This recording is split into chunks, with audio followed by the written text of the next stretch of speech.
Halo, nah, ketemu lagi.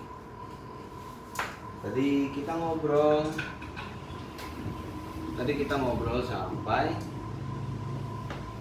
ke keterkejutan setelah melihat isi buku rekening. Ya, jadi waktu pas saya lihat yang buku di jalan itu, kan saya lihat tuh buku rekening itu pas di jalan, saya kaget, ternyata bener angka nolnya itu 3 digit di belakang, 2 digit di depan. Sekian rupiah lagi itu 500 juta, ya kan? Sampai kan akhirnya saya berhenti tuh di jalan, saya benar-benar pastiin, sampai saya pastiin benar-benar ini duit orang yang salah transfer atau apa gitu kan. Kalau orang salah transfer, saya pakai aja duitnya, nanti saya bayar lagi sama orang yang salah transfer itu pikiran saya kan waktu itu. Nah, pikiran gitu, pakai aja ya, terus saya bayar kan nggak kesalahan saya. Saking penasaran saya berhenti di jalan, benar-benar lihat. Nah, pas itu saya kepikiran, saya periksa tuh belakang buku, diperiksa belakang bukunya, ternyata bukan bro, itu bukan duit orang salah transfer, memang kebodohan saya.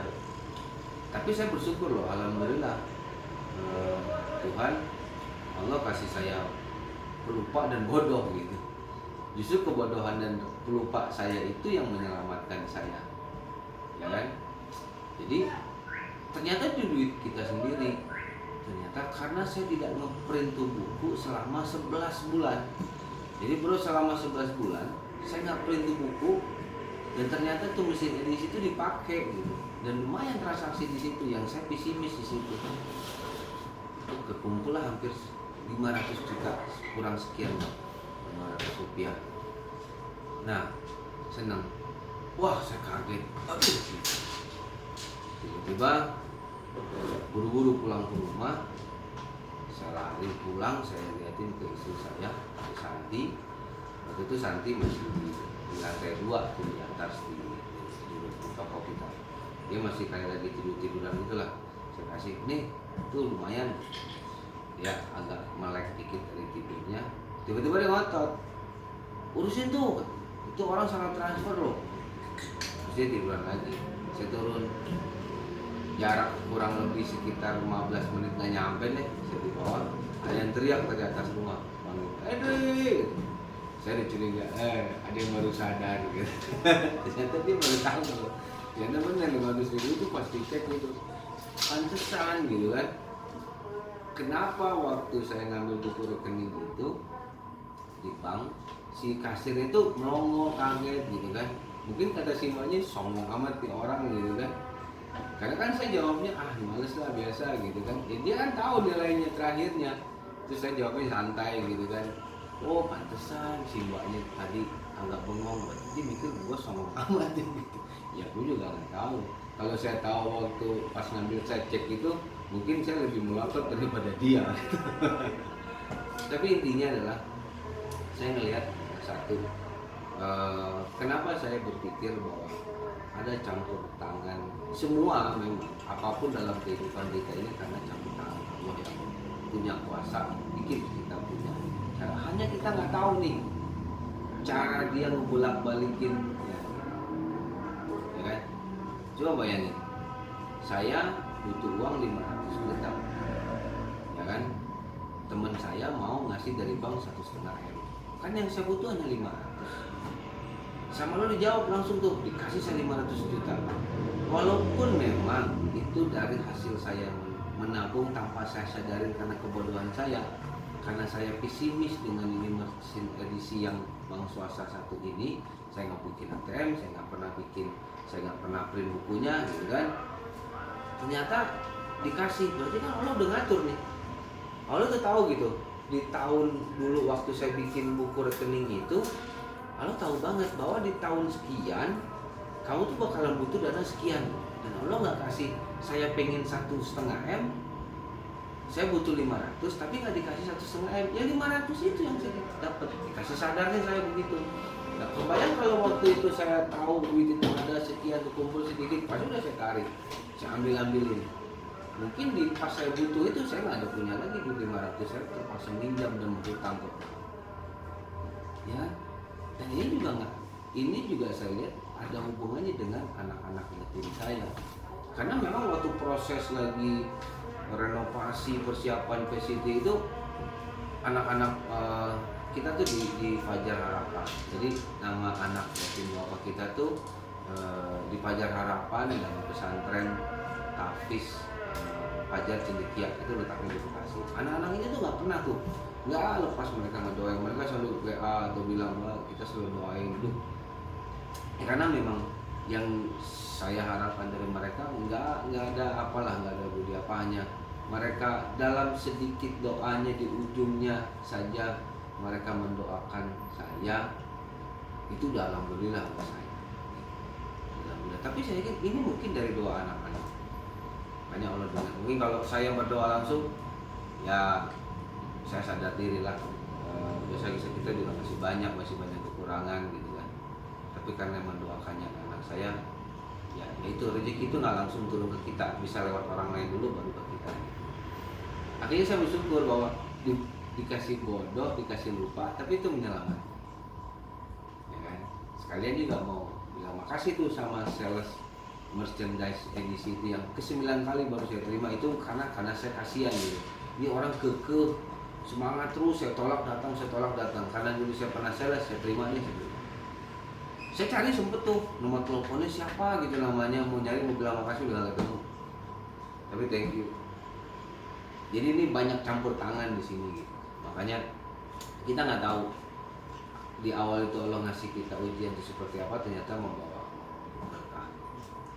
Nah, ya dengan segitu dapat duit 500. Nah, 500 juta itu saya telepon dong teman saya yang tadinya mau pinjemin duit, dia bilang dalam seminggu cair duit 1,5. Saya telepon lagi teman saya, bro, gue nggak jadi pinjam duit sama lo.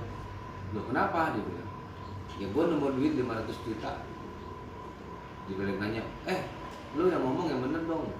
Orang nemu duit itu 100.000 gocap. Gimana duit 500 juta nemu? Iya gue nemu duit 500 juta di saku gue, cuma gue lupa, gue jadi bego, gue nggak pernah cek saku gue gitu. Terus saya cerita lagi, teman saya ketawa. Dia ketawain, iya kamu bodoh ya, bodoh juga ya kan. Jadi bodoh tuh ya dianggap lucu, kok bisa katanya. Ya saya aja nggak ngerti kok bisa. Ya ini karena ya itulah ya. Karena saya juga kurang tertib administrasi gitu ya, dagangnya konvensional, jadi ya, tapi itu membawa keberuntungan, itu menyelamatkan saya jadi. Nah, singkat cerita 500 itu saya mulai belanjain. Hanya dua hari tuh pilih-pilih barang kok isi semua, isi toko habis 500. Habis karena memang barang-barang yang kita isi itu hampir nilainya hampir segitu. Udah habis. Mulailah proses pembukaan. Ramai banget, seru gitu. Nah, sisa lagi 50 saya pegang. Karena 500 itu habis semua saya beli produk. Berangkat lagi dengan 50 juta, start di Kemang, space dengan 2000 meter. Ya, saya belum tahu karena juga itu sewanya dahsyat per bulannya. Karena jujur aja nyewa lahan di daerah Kemang, Jakarta Selatan, Kemang gitu loh. Siapa nggak tahu, wah lu parkir di Kemang aja ngasih beban, tukang parkir nggak akan senyum. 15.000 baru senyum, 20.000 baru bilang bos. Ya, alhamdulillah. Bulan pertama kita start, kami sih plus. Bulan kedua kita buka, ada lebih sedikit, terus meningkat. Alhamdulillah sampai sekarang kita punya kantor. Nah, sampai akhirnya saya berpikir, karena memang ya alhamdulillah sekali gitu. Sampai akhirnya saya berpikir ternyata kita udah berhasil apa belum? Saya punya prinsip ternyata berhasil itu tidak harus kita menjadi kaya raya, punya mobil rumah banyak atau di mana-mana baru disebut sukses. Enggak bro. Sukses itu menurut kita nih, menurut saya bukan setelah kita punya uang banyak atau apa, tapi setelah kita mampu berbagi dengan apa yang kita punya, itu kita udah sukses. Udah sukses. Justru banyak orang kaya, duitnya banyak, hartanya berlimpah, mana-mana punya duit, nggak bisa berbagi, itu nggak sukses. Secara mata, secara ya mata dunia sukses, tapi itu bukan sukses sebenarnya. Jadi kalau kita bilang orang itu punya kesempatan sukses nggak? Punya. Kita punya duit 100 ribu, 50 ribu kita kasih ke orang yang lebih sulit dari kita pakai 50, itu udah sukses. Jadi sukses itu adalah di mana, sejauh mana kita udah mampu berbagi. Gitu. Jadi saya merasa saya sudah sukses. Karena ukuran sukses kan bukan berapa kita kayanya, seberapa kita mau berbaginya. Jadi ya salah satu saya bikin video ini mau share sama teman, karena memang ternyata benar. Seringkali saya buktiin bahwa membantu anak yatim dan orang duafa sama Allah itu dibayar tunai. Benar, saya nggak bohong. Saya berani bersumpah demi Allah. Kalau kita sayang sama anak yatim, sama anak almarhum, anak bapak, ya itu sayangin dia, itu langsung Allah akan bayar tunai. Cuman kita jangan cari-cari kapan tuh Allah mau ngasih. Udah aja bantu total, dijamin deh. Di saat kita udah total mikirin dia, Allah masih mikirin kita. Saya ngebuktiin, dan itu nggak sekali dua kali. Akhirnya dari kejadian itu ada aja tuh, cuman memang nggak pernah berlebih gitu. Jadi kita mentok kebutuhan segini, sama lo diganti, ada aja. Karena memang ternyata sukses kaya raya sukses itu sebetulnya bukan sukses, bisa aja jadi ujian gitu. Memang maksudnya ujian itu gini, ya lo punya mobil, punya harta banyak, duit gede lah segala macam, terus merasa sukses. Belum, tergantung lu pakai kemana gitu. Kalau yang kita dapat kita pakai buat membantu orang, nah baru itu sukses, ya kan? Jadi ya untuk hal ini kita memang harus saling mengajak. Memang perjuangan untuk membantu anak yatim itu tidak mungkin sendiri.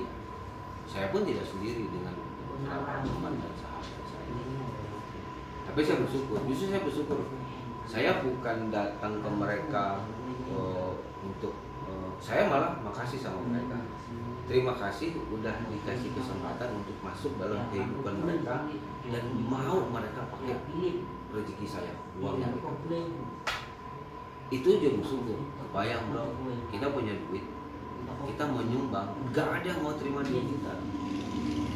Kita punya duit banyak nih, terus kita mau nyumbang, duit kita nggak keterima, nggak ada yang mau terima duit kita. Gila, itu yang kita harus sukses. Stres kita tuh. Jadi saya berterima kasih sama mereka. Mereka bisa terima saya dengan dalam lingkungan mereka. Mereka terima saya secara batin mereka, dan mereka mau terima sedikit rezeki yang masih mampu saya berikan. Ini belum seberapa lah, jadi saya bersyukur. Ya buat saya gitu sukses. Nah, saya nggak tahu, ini Zoom kan sudah puluhan, belasan tahun. Biasanya orang membangun sesuatu itu, sesuatu yang dia bangun itu akan terus berjalan seiring perjalanan dia. Tapi biasanya pas orangnya juga kan adrenalinnya mulai menurun, dia pun akan menua. Biasanya seiring gitu sesuatu yang dibangun ikut menjadi tua juga dan ikut menjadi lemah. Harusnya tidak. Keinginan saya harusnya oke, kita dengan jiwa entrepreneur dulu membangun Zoom sampai namanya bagus menurut saya ya, sukses itu buat saya sih alhamdulillah gitu. Harusnya seasonnya tidak turun dan tidak mengecil, tetap besar walaupun kita nyaman. Karena justru saya berharap, kenapa saya banyak anak-anak itu, saya berharap saya juga ngajarin mereka tentang bagaimana berbisnis shop gitu kan. Yang saya tularkan. Harapan saya ya suatu saat anak itu bisa belajar bisnis pet shop ya pakai nama Zoom. Karena harapan saya suatu saat Zoom itu bukan lagi milik saya, yang milik para anak-anak saya, mungkin karyawan saya yang udah mulai bisa buka pet shop juga dipakai nama Zoom. Ya Zoom itu akan terus berkembang. Sayanya mungkin tua dan mungkin sayanya udah selesai dari dunia bisnis ini. Saya cukup bisa jalan-jalan aja ke toko Zoom yang lainnya gitu. Dan mungkin itu yang buka anak-anak kita, bapak kita, atau bisa jadi karyawan saya. Kita datang ke toko itu ya buatin kopi santai bentar pindah lagi. Itu asik. Itu cita-cita saya tuh hidupnya seperti itu. Karena kita nggak mungkin juga cari duit terus-terusan. Tapi selama kesempatan itu ada ya kita geber. Ya, jadi ini pencapaian buat kita, suatu pencapaian dan kita akan terus kejar. Ada lagi tantangannya. Jadi apalagi bisnis pet shop ini di Indonesia, wow, masih sangat potensi banget, sangat potensial banget. Karena apalagi kucing, dominan kucing di Indonesia tuh mayoritas kan di Indonesia juga Muslim, jadi pemilik kucing lebih banyak gitu kan daripada yang punya dogi. Tapi intinya saya juga pencinta dogi gitu. Kucing kita totally sekarang hampir di total hampir 50-an. Saya anjing aja punya hampir 15. Jadi kalau tanya senang kucing apa senang dogi, dua-duanya saya suka dan dua-duanya saya sayang mereka. Saya sayang karena ya kita penyayang pet lah. Jadi gitu. Nah, kembali lagi dengan Mami Jello ya, dengan Mama Jello. Ini Mama Jello. Jadi saya mau bilang khusus sama Jello, kan aku mau ngomong jangan bersifat. Jello, thank you, makasih udah jadi inspiring buat Zoom Pet Shop ya. Kamu walaupun hanya seekor kucing, tapi kamu buat kita punya arti yang besar, ya kan? Apalagi buat Zoom Pet Shop. Mudah-mudahan dari sisa hidup kamu tetap sehat, tetap segar, walaupun bukan nenek-nenek, ya kan? Jello sejarah buat Zoom, gitu kan? Cikal bakal dari awalnya Zoom Pet Shop.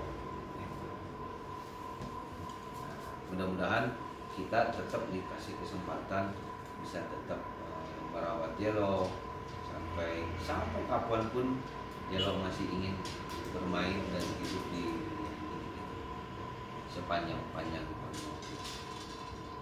pikir banget. Apalagi Santi itu istri saya, dia sayang banget sama Jello. Dulu tuh di rumah aja mereka tuh tidur bareng. Ya inilah Jello di antara banyak hewan-hewan kita yang lain, banyak yang lainnya. Nanti kita bisa lihat beberapa rekan-rekannya Jello yang ada di sini, kita bisa lihat, nanti kita lihat. Nah, itu lagi coba dilepasin kucingnya, maksudnya bisa dilepasin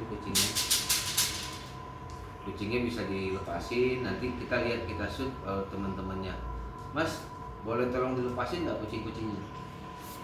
Coba dilepasin, ada teman-teman jalan coba, nanti kita lihat. Jadi kita bisa lihat teman-teman Jello siapa aja. Ada lagi yang tua, di situ ada Snow White, di situ ada macam-macam, ada Ariel, ada Tom, ada Abi, ada macam-macam teman Jello di sini banyak. Semuanya coba dilepasin kita. Kita juga ada kucing namanya Lux. Ya, Lux tuh sekarang dia lagi ke Malaysia.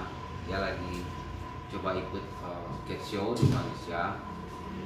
Karirnya juga bagus. Saat ini posisinya 5 besar lah di Indonesia. Dia lagi show saat ini. Saat video ini dibuat nih, kita kucing kita Lux tuh lagi show di Malaysia. Dan kebetulan Lux itu dari 4 ring dia yang di tempat penjurian, dia 3 ring masuk. Jadi ya buat karir dia bagus. Jadi kita hari ini nggak bisa jumpa sama lu Karena memang hari ini aku mau ceritanya tentang Jello, karena menceritakan mami ini ya, si mami ini yang mau saya ceritakan. Inilah Jello. Thanks Jello udah jadi inspiring buat kita di keluarga Zoom ya. Oke, jadi teman-teman ya, Jello bebas mau kemana dilihat teman-temannya. Jadi oke, sebelum saya tutup, terima kasih sudah sharing, dan juga saya sekalian mau bilang terima kasih juga buat semua pelanggan dan sahabat Zoom yang juga selama ini bisa menjadi sahabat Zoom, yang terus kita akan kembangin lagi persahabatan kita, karena memang di Zoom itu customer itu adalah saudara. Makanya kita punya tema belanja di Zoom itu bukan hanya dapat diskon yang cakep, yang membedakannya adalah belanja di Zoom nggak cuma dapat diskon tapi dapat keluarga baru. Memang buat kita customer itu adalah keluarga, karena dari mereka lah saya tahu saya tuh harus membuat pet dengan konsep tipe model atau ya pengen bikin konsep pet apa tuh saya bukan ide saya sebetulnya. Padahal itu sebetulnya ide-ide pengennya customer. Kan customer juga bilang, mas aku tuh pengen lo punya pet tuh bisa gini coba besok bisa begini itu yang saya rangkum tuh saya catat gitu, saya inget-inget. Jadi pas saya bikin pet di Kemang itu ya itu keluhan dan harapan customer itu yang saya kumpulin semua gitu. Ya kalau tanya Zumba City itu konsepnya idenya saya bukan, itu ide itu datangnya dari harapan customer, jadi saya cuma memfasilitasi saja gitu. Jadi yang mencoba jeli melihat di situ, ya alhamdulillah sampai sekarang Zumba City masih ada dan mudah-mudahan terus berkembang. Harapan kita malah saya pengennya tuh di setiap kota ibu kota di Indonesia ada Zumba City. Jadi sekarang ada di Zumba City Jakarta, nanti ada Zumba City Bandung, Zumba City Surabaya, Zumba City Jogja, Zumba City di setiap ibu kota. Harapan saya ada Zumba City. Bisa jadi bukan saya, bisa jadi mitra saya atau anak saya atau saya, tapi Zumba City ada di mana. Itu harapan kita jangka panjang. Oke, terima kasih yang udah selama ini jadi customer Zoom, yang juga nanti akan mencoba. Terima kasih juga yang mulai percaya dengan Zoom, mulai mau menikmati dan merasakan pelayanan dari kami, dari orang-orang kita, dari semua segenap karyawan Zoom. Semuanya kita hanya mampu berusaha untuk memberikan pelayanan yang terbaik lah buat hewan-hewan kesayangan Anda sekalian. Terima kasih untuk menyaksikan video ini, dan kita akan berbagi lagi pengalaman yang lain untuk di hari selanjutnya. Oke, nah kita sambil lihat teman-teman di Jello.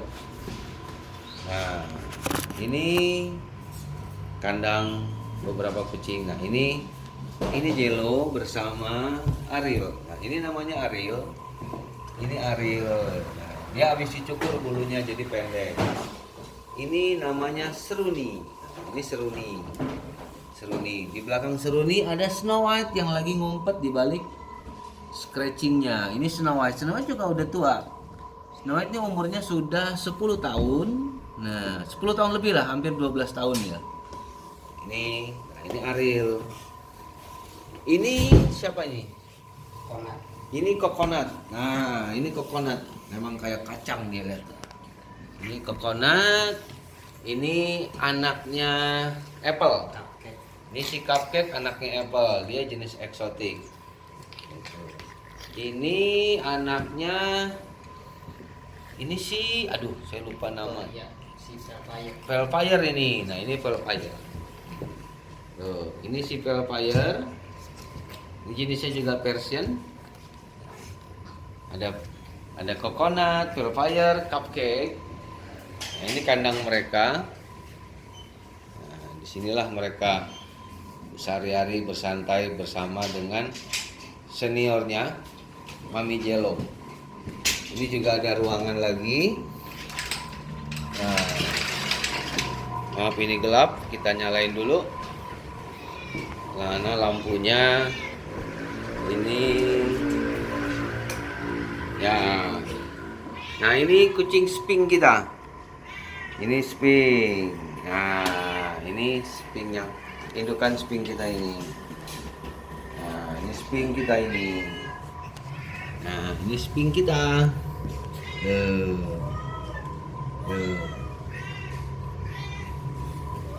Ini juga sping kita nih. Nah, ini kokoriko. Kokoriko. Kokoriko. Nah, ini kokoriko. Kokoriko. Ya, ini kokoriko. Nah, ini juga ini kokoriko. Pejantan kita namanya kokoriko. Ini juga ada sping kita. Nah, ini juga. Nah,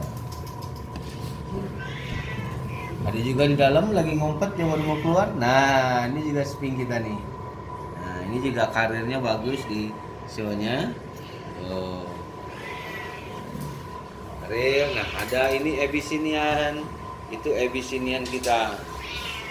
Nah, Amartera. Ini ada Fondro. Halo Fondro. Nah, ini Fondro sama. Nah, ini American Curl. Ini dari teman yang kasih gitu kan. Dia kasih untuk kita rawat. Ini American Curl dari Mbak Susi. Nah, ini Fondro. Nah, ini dia dulu pernah basket di Indonesia. Nah, dia pernah dapat gelar basket Indonesia. Ini namanya Fondro. Nah, ini juga sping kita. Nah, kira-kira inilah rumah mereka di sini. Nah, ini rumah mereka bermain sehari-hari di sini. Kita merawat mereka. Sehari-hari kita merawat mereka di sini. Bersama Mama Jelo. Ini kandang sehari-hari Mami Jelo. Halo Mami. Thank you Mami. Udah berbagi inspirasi dengan kita. Mudah-mudahan Mama Jelo selalu sehat dan terus semangat. Makan yang banyak, terus bermain, tapi jangan terlalu lincah karena udah nenek-nenek, nggak boleh terlalu lincah, ya. Oke, nah inilah Zoom Catering, ya. Zoom Catering. Oke, baik teman-teman. Terima kasih udah berbagi dengan Zoom Pet Care. Ya. Salam untuk jumpa lagi dengan kita semua. Assalamualaikum warahmatullahi wabarakatuh.